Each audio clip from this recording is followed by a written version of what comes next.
얼마나 느낌을 받느냐가 어떻게 행동하느냐에 영향을 미친다. 어떻게 행동하느냐가 얼마나 느낌을 받느냐에 영향을 미친다. 욕구가 시작된다. 기쁨이 유지된다. 원하는 것과 좋아하는 것은 행동의 두 가지 원동력이다. 욕구가 일어나지 않는다면 그것을 할 이유가 없다. 욕구와 열망은 행동을 시작하게 해준다. 하지만 즐겁지 않다면 그 행동을 반복할 이유가 없다.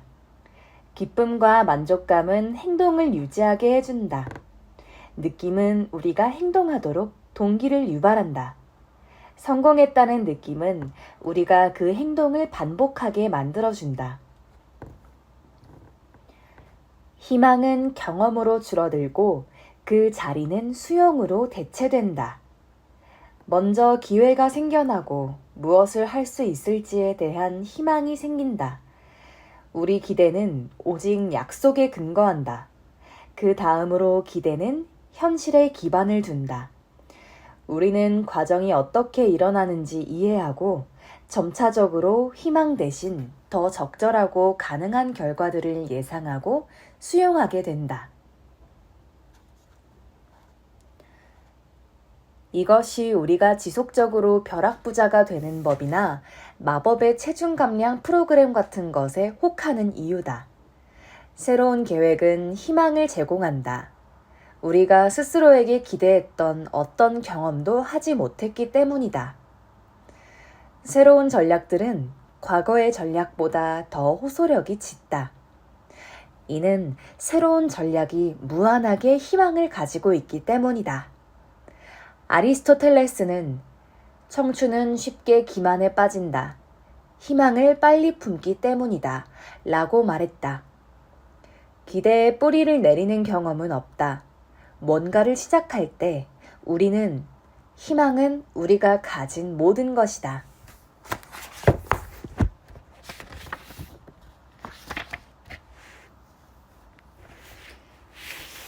이 책을 즐겁게 읽었다면 시간을 내어 이 책을 읽은 당신에게 감사하다는 말을 전한다. 당신과 함께 내 작업을 나눌 수 있어 무척이나 기쁘다. 아주 작은 습관의 힘을 즐겁게 읽었다면 나의 다른 글들도 아마 좋아할 것이다. 내 최근 글들은 무료로 제공되는 주간 뉴스레터로 발행되고 있다. 이것을 구독하면 내 최신간이나 최근 프로젝트에 관한 소식을 가장 먼저 접할 수 있다. 그리고 나는 매년 내가 좋아하는 다양한 주제의 책들에 대한 독서 목록을 발송하고 있다. 구독하고 싶다면 뉴스레터를 참고하라.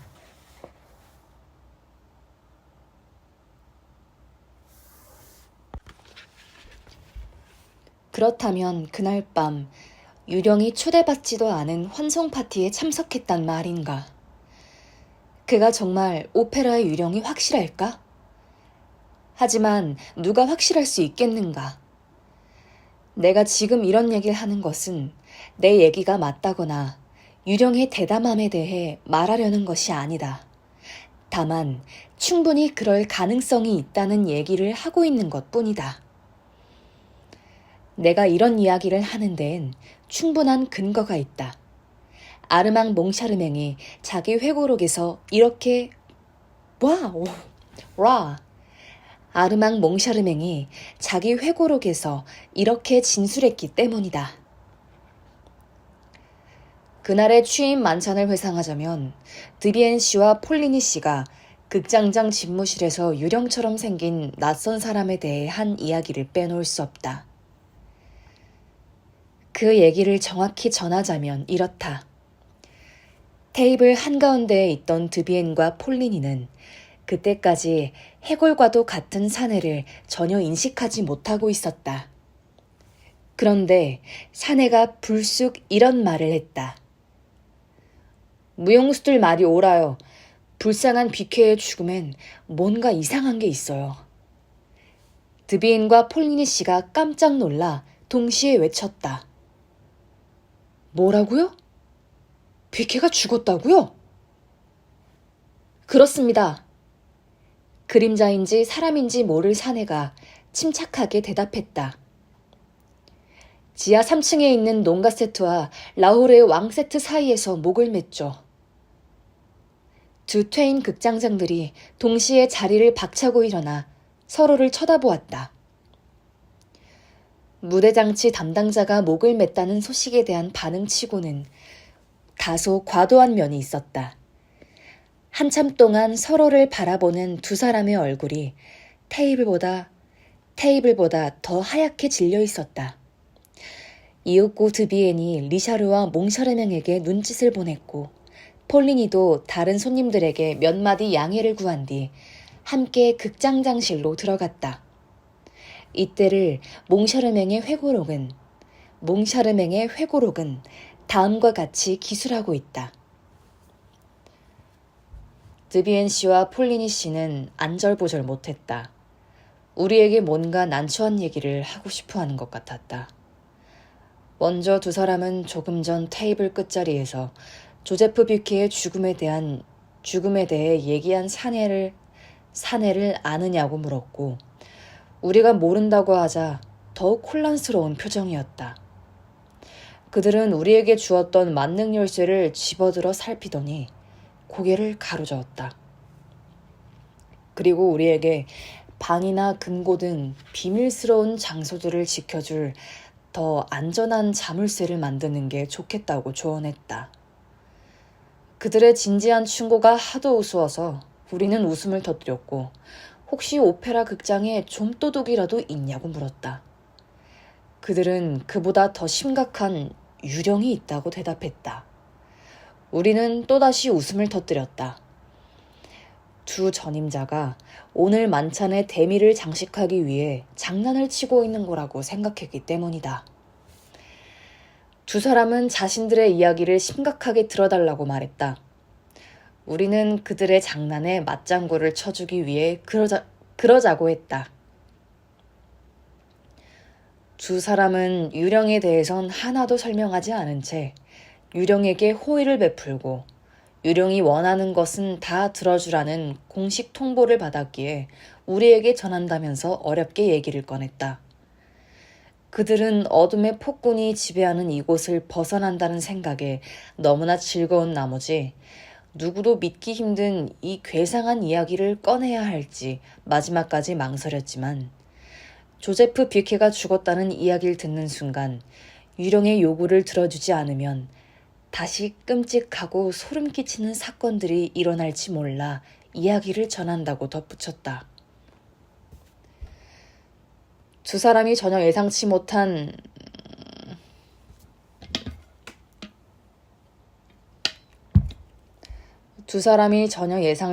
이야기를 털어놓는 동안 나는 리샤르의 표정을 살폈다. 리샤르는 학창시절 장난이 심하기로 유명해서 생미셸가의 웬만한 수위들은 그의 얼굴을 다 알고 있었다. 이번에도 역시 그는 자기 앞에 놓인 맛있는 요리를 음미하는 듯한 표정을 짓고 있었다. 뷔케의 죽음으로 조금 오싹한 양념이 쳐지긴 했지만 이 맛있는 요리를 한 입도 놓치지 않겠다는 표정이었다. 상대가 이야기를 늘어놓는 동안 리샤르는 내내 슬프다는 듯 고개를 끄덕이거나 유령이 나오는 오페라 극장의 책임을 맡은 것을 무척 후회한다는 표정을 지었다. 그런 리샤르 곁에서 나도 똑같이 실망한 표정을 지을 수밖에 없었다. 하지만 이런 노력에도 불구하고 우리는 드비엔 씨와 폴리니 씨 앞에서 그만 푹 하고 웃음을 터뜨리고 말았다. 진지하고 수심 어린 표정을 짓다가 갑자기 무례한 웃음을 터뜨리는 우리를 보고 두 사람은 미친 게 아니냐는 표정을 지었다. 이런 장난이 더 이상 재미없다고 느꼈는지 리샤르가 농담처럼 물었다. 대체 유령이 원하는 게 뭘까요? 그러자 폴리니 씨가 자기 책상으로 가서 계약서 복사본 한 장을 가져왔다. 계약서는 이런 문구로 시작하고 있었다. 오페라 극장 경영진은 이 극장의 모든 공연들이 프랑스에서 최고로 화려한 서정극 무대가 되도록 힘써야 한다. 이어서 총 98개의 조항이 나열되어 있었는데 98조의 마지막에는 만약 경영진이 계약 조건을 위반할 경우 모든 권한이 박탈될 것이라고 명시되어 있었고 그 뒤에 단서 조항도 달려 있었다. 폴리니 씨는 계약서가 우리가 보고 있는 사본과 똑같이 검은 잉크로 씌어 있으며 다만 맨 끝에 적힌 단서 조항만 붉은색 잉크로 되어 있다고 말해주었다. 붉은 글씨에 해당하는 조항은 성냥불을 켜고 급히 휘갈겼는지 아이 글씨처럼 삐뚤빼뚤했다. 98조의 마지막 단서 조항을 그대로 옮기면 다음과 같다.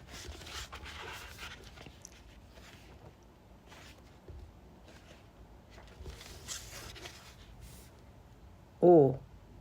관장이 오페라 유령에게 매달 지불할 2만 프랑, 1년에 24만 프랑이 보름 이상 연체될 경우 폴리니 씨가 더듬거리는 손가락으로 마지막 조항을 짚으며 읽고 마지막 조항을 짚으며 읽고 나자 리샤르가 담담하게 물었다. 이게 전부인가요? 더 원하는 건 없고요. 아니요, 더 있습니다. 폴리니 씨가 대답했다. 그가 서류를 다시 한 장 한 장 넘기며 읽기 시작했다. 제63조 무대 오른쪽 2층의 1번 박스석은 국가 원수의 지정석으로 할 것. 월요일 1층 20번 박스석과 수요일, 금요일 2층의 30번은 금요일 2층의 30번 박스석은 장관 지정석으로 할 것. 매일 3층의 27번 박스석은 파리 경찰서장의 지정석으로 할 것. 폴리니 씨는 해당 조항 말미에 붉은 잉크로 덧붙인 내용을 보여주었는데 거기엔 다음과 같이 쓰여 있었다. 2층 5번 박스석은 오페라 유령이 모든 공연에서 자유롭게 사용토록 할 것. 이 대목에서 우리는 이런 멋진 장난을 생각해낸 두 전임자에게 축하를 보내며 따뜻하게 손을 잡아주었다. 이는 프랑스 전통의 유쾌한 유머가 사라지지 않음을 보여주는 쾌거였다. 리샤르는 이렇게 요구사항이 많은 유령과 어떻게 계속 일을 할 수 있냐면서 드비엔 씨와 폴리니 씨가 왜 국립 오페라 극장을 그만둘 수밖에 없었는지 알게 되었노라고 말했다. 물론이죠. 폴리니 씨가 굳은 표정으로 말했다. 24만 프랑이 뉘집의 이름이랍니까? 더구나 유령을 위해 5번 박스석을 비웠을 때 생기는 손실이 얼만지 아세요? 기존 회원들에게 환불해줘야 하는 돈을 빼더라도 엄청난 돈이죠. 우리가 언제까지 유령 수발이나 들고 있을 순 없잖아요. 차라리 그만두는 게 낫지. 맞아요. 그만두는 게 낫지. 차라리 그만두는 게 나아. 드비엔 씨도 맞장구를 치며 자리를 박차고 일어났다. 그나저나 유령에게 너무 친절하셨던 게 아닐까요? 나 같으면 경찰에게 체포하라고 신고했을 텐데. 리샤르가 말했다. 어디서 어떻게 체포를 한답니까? 유령을 본 사람이 아무도 없는데. 두 사람이 동시에 외쳤다. 지정석에 나타날 거 아닙니까? 지정석에서도 글을 본 적이 없어요. 그럼 그 좌석을 팔면 되죠. 오페라의 유령 좌석을 판다고요? 어디 두 분이 그렇게 해보세요. 우리 네 사람은 집무실에서 나왔다. 리샤르와 나는 그때처럼 많이 웃어본 적이 없었다.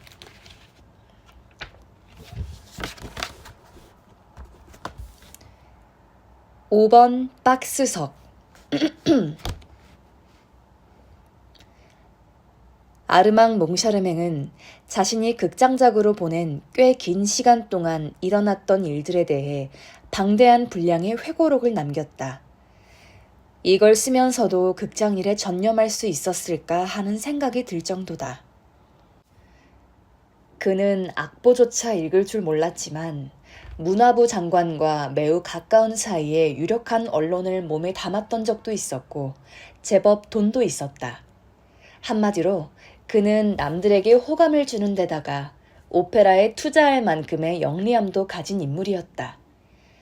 이런 그가 오페라 극장장이 되기로 결심하고 박탈한 인물이 바로 피르맹 리샤르였다. 피르맹 리샤르는 호남형의 뛰어난 음악가였다. 그가 오페라 극장장이 되었을 때 르비 데 테아트르지는 그를 다음과 같이 소개했다.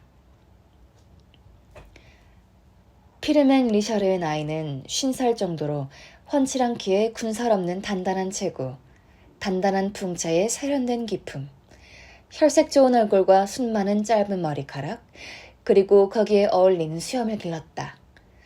순수하고도 고든 눈빛 속에 조금은 슬픈 듯한 표정을 감추고 있지만 거기에 떠오르는 미소는 매우 매력적이다. 피르맹 르샤르는 아주 빼어난 음악가다. 화성학자로서도 능력이 있으며 대위법에도 뛰어난 실력을 지녔다. 무엇보다 그의 작품의 가장 큰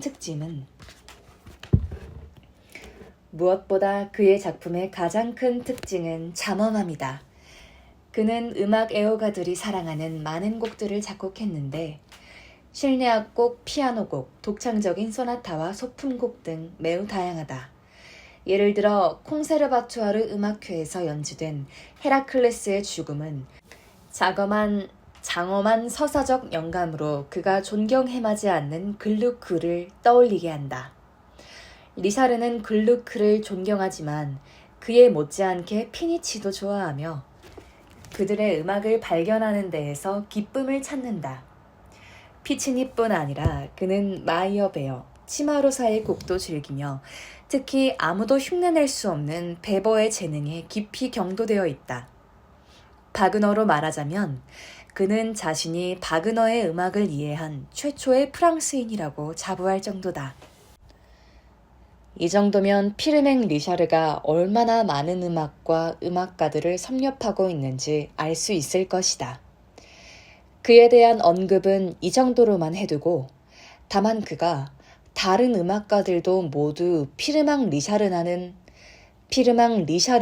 이름을 사랑해야 한다는 생각을 지닌 인물이라는 사실은 밝혀두기로 하자.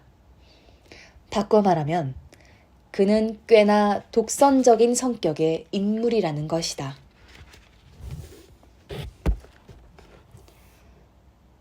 두 공동 책임자가 오페라 극장을 맡은 뒤 얼마 동안은 이토록 크고 권위 있는 기관의 책임자가 되었다는 기쁨에 유령을 두고 떠도는 괴상한 소문 따위는 까맣게 잊고 지냈다.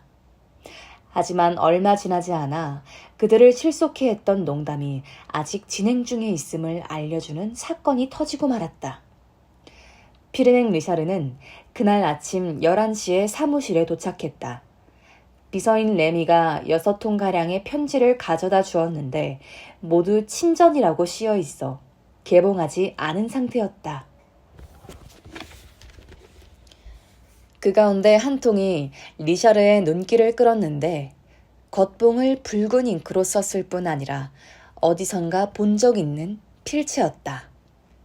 그는 곧 붉은 글씨가 일전에 수상한 계약서 끝부분에 씌어있던 글씨체와 많이 닮아있음을 알아차렸다. 어린아이의 것처럼 서툰 필체였다. 그는 봉투를 뜯은 뒤 편지를 읽어보았다. 친애하는 극장장님, 최고의 오페라 단원들을 선발하고 새로 맡은 중요한 일들을 꾸려 진행하느라 바쁘실 텐데 피해를 끼치게 된 것을 유감스럽게 생각합니다. 오랜 경험을 지닌 저도 미래를 보는 안목이나 극장 운영에 관한 이해, 관객과 그들의 취향에 대한 연구 그리고 신망 등에서 보여준 귀하의 탁월한 능력에 놀라고 있습니다. 카를로타, 라스토렐리, 꼬마 잠 외에도 당신이 특별한 재능과 천재성을 지녔다고 생각하는 단원들의 베푼 배려에 대해서도 익히 들어 알고 있습니다. 제가 왜 이런 이야기를 하고 있는진 귀하께서도 잘 알고 있을 겁니다. 물론 카페나 싸구려 술집에서나 어울리는 딱총 소리를 내는 카를로타 양, 마차 안에서 공연해야 어울릴 것 같은 라소렐리 양, 들판에 송아지처럼 춤추는 꼬마 잠장을 두고 하는 소리가 아닙니다. 또한 대단한 재능을 지녔음에도 여러분의 시기로 인해 주요한 배역에서 빠지기 일수인 크리스틴 다혜 양에 대해 얘기하려는 것도 절대 아닙니다. 귀하에게 맡겨진 업무를 자유롭게 처리할 수 있는 권한은 어디까지나 귀하에게 있으니까요. 그럼에도 저는 귀하가 크리스틴 다혜 양을 문 밖으로 내치지 않고 시에벨 역을 맡김으로써 오늘 저녁 그녀의 목소리를 들을 수 있게 되기를 희망하고 있습니다. 비록 대성공 이후 마르그리트 역은 더 이상 볼 수 없게 되었지만 말입니다. 아울러 오늘 이후로 내 지정석은 반드시 비워두시길 간곡히 부탁합니다. 얼마 전 오페라 극장에 갔다가 귀하의 지시로 내 자리를 다른 사람에게 예약했다는 사실을 알고 무척 당황하고 불쾌했었다는 사실을 말씀드리지 않을 수가 없군요. 이런 처사에 저는 항의하지 않았습니다. 구설 따위에 휘말리고 싶지 않을 뿐더러 제게 편의를 제공해 주었던 드비엔 씨와 폴리니 씨가 떠나기 전 귀하에게 작은 궤벽에 대해 제대로 이야기해 주지 않은 탓이라고 생각했기 때문입니다. 하지만 드비엔 씨와 폴리니 씨에게 문의한 결과 그들이 보낸 계약서에 대해 이미 설명해 주었던 답을 들었고 이 모든 행위가 나를 조롱하기 위한 것이란 결론에 이르게 되었습니다. 그러니 서로 화목하길 바란다면 내 지정석을 함부로 빼돌리지 말아주시기 바랍니다. 이런 작은 규칙만 제대로 지켜준다면 앞으로 저를 선생의 성실하고 충직한 일꾼으로 생각하셔도 좋을 것입니다. 오페라의 유령 보냄. 편지에는 르비 데 테아르트지에 실린 다음과 같은 자그마한 공고문도 첨부되어 있었다. 오페라의 유령에게 오페라의 유령에게 리샤르와 몽샤르맹 측의 분명한 과오입니다. 우리는 이미 그들에게 경고했고 당신과의 계약서를 분명히 전달하였습니다. 잘 지내시길. 피르맹 리샤르가 편지를 다 읽었을 때 집무실 문이 벌컥 열리며 아르망 몽샤르맹이 똑같이 생긴 편지를 들고 들어왔다. 둘은 서로 쳐다보다가 곧 웃음을 터뜨렸다. 장난이 끝이 없군. 하지만 이젠 우습지도 않은걸. 리샤르가 말했다. 대체 어쩌자는 거지? 오페라 극장의 극장장이었으니 박스 지정석 하나쯤은 가질 권리가 있다는 건가? 몽차르맹이 물었다. 그는 시종일관 2차례의 문서가 모두 전임자들이 꾸며낸 장난이라 생각하고 있었다. 하지만 지금은 이런 어이없는 장난을 받아줄 기분이 아니야. 피르맹 리샤르가 단호하게 말했다. 아기가 있는 것 같지는 않은데? 아르망 몽샤르맹이 대꾸했다. 원하는 게 뭘까? 오늘 저녁 자리를 비워놓으라는 건가? 피르맹 리샤르 씨는 비서에게 아직 자리가 있으면 2층 5번 박스석을 드비엔 씨와 폴리니 씨의 이름으로 예약해 놓으라고 지시했다. 자리는 아직 비어 있었고 즉시 2사람 이름으로 예약이 이루어졌다. 드비엔 씨와 폴리니 씨는 각각 카퓨신대로의 스크리브가와 오베르가에 거주하고 있었다. 그런데 오페라 유령이 보낸 2통의 편지는 카퓨신대로에 있는 우체국에서 발송된 것으로 되어 있었다. 이것을 발견한 것은 몽샤르맹이었다. 그것 보게! 리샤르가 외쳤다. 2사람은 어깨를 축혀 올렸고 나이 지긋한 신사들의 유치한 장난질에 혀를 찼다. 아무래도 이건 너무한 것 같군. 카를로타와 라소렐리 그리고 꼬마잠에 대해 그들이 뭐라 하는지 들었지? 몽샤르맹이 말했다. 아무래도 우리 성공에 배가 아픈 모양이야. 돈을 들여 잡지 광고까지 싣다니 그렇게도 할 일이 없을까? 리샤르가 쓴 웃음을 지으며 말했다. 아무튼 그들은 크리스틴 다이란 아가씨에게 관심이 많은 모양이야. 하지만 그녀가 정숙하기로 정평이 난 건 자네도 알지 않나? 리샤르가 대꾸했다. 그 평판이라는 게 얼마나 우스운지 아나? 나만 해도 음악에 조예가 깊다고 소문이 났지만 실제로는 솔과 파 음계조차 제대로 구별을 못하지 않나? 몽샤르맹이 말했다. 자네가 음악적으로 조예 깊단 평판은 들어본 적도 없으니 안심해도 좋네. 리샤르가 못을 박았다. 그런 뒤에 피르맹 리샤르는 2시간씩이나 현관 복도에서 기다리던 가수들을 차례대로 들여보내라고 지배인에게 지시했다. 모두 명성과 돈 또는 해고 통보 등을 기다리며 극장장의 집무실 문 밖을 서성이던 사람들이었다. 그렇게 계약의 성사나 파기를 둘러싸고 면담을 진행하며 하루가 지나갔다. 온갖 짜증과 술수, 청탁과 협박, 꾸중과 칭찬으로 피곤한 1월 25일 하루를 보내느라 두 사람은 드비엔 씨와 폴리니 씨가 원하던 공연을 보려고 5번 박스에 왔는지 확인할 겨를도 없이 서둘러 퇴근했다. 전임자들이 물러난 뒤에도 오페라 극장에서는 하루도 쉬지 않고 공연이 이어졌고 리샤르는 일정에 차질이 없도록 업무들을 수행하느라 눈코 뜰 새가 없었다. 다음날 아침 리샤르와 몽샤르맹은 각자 우편함에서 감사 카드를 발견했다. 거기엔 다음과 같은 내용이 적혀 있었다. 친애하는 극장장님, 멋진 저녁 공연을 선사해 주셔서 감사합니다. 다혜는 자기 역할을 훌륭하게 소화했습니다. 합창에는 좀 더 신경을 쓰셔야 할 것 같습니다.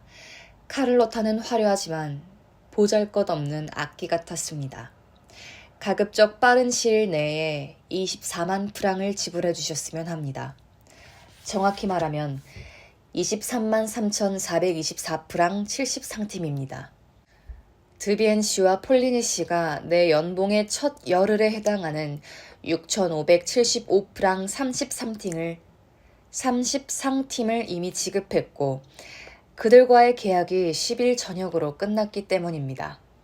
오페라의 유령 올림. 또 다른 편지는 드비엔 씨와 폴리니 씨로부터 온 편지였다. 안녕하십니까.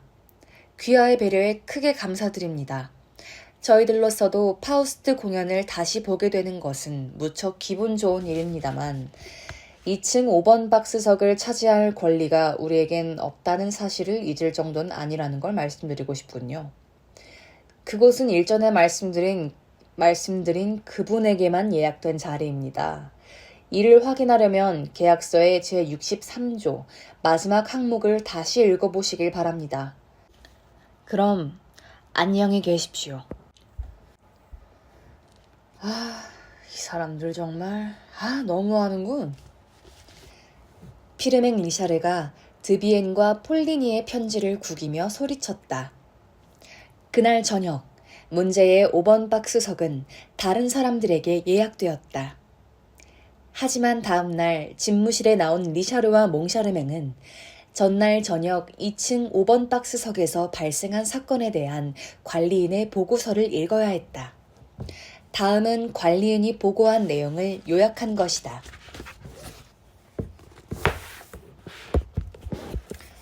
오늘 저녁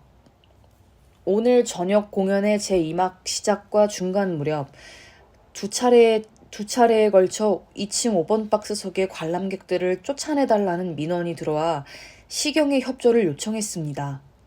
그 자리에 앉아있던 관객들이 큰 소리로 웃고 떠들며 소란을 피웠기 때문입니다. 주변에서 조용히 해달라는 항의가 있었지만 수습이 되지 않자 극장 안내원이 저에게 도움을 요청했습니다. 제가 조치를 취하기 위해 극장으로 들어갔을 때 그들은 얼이 빠진 듯 뭔가 알아들을 수 없는 이야기를 짓거려댔습니다. 저는 다시 소란을 피우면 강제로 퇴장시키겠다고 경고했습니다. 하지만 제가 자리를 뜨자마자 또다시 웃음소리와 함께 관객들의 항의 소리가 들려왔습니다. 이에 경찰의 지원을 받아 그들을 퇴장 조치할 수밖에 없었습니다. 그들은 계속 낄낄대는 웃음소리를 내면서 돈을 환불해주지 않으면 나가지 않겠다고 버텼습니다. 난 그들을 진정시킨 뒤 좌석으로 다시 돌려보냈지만 얼마 지나지 않아 다시 웃음소리가 들렸고 최종적으로 그들을 퇴장 조치하였습니다.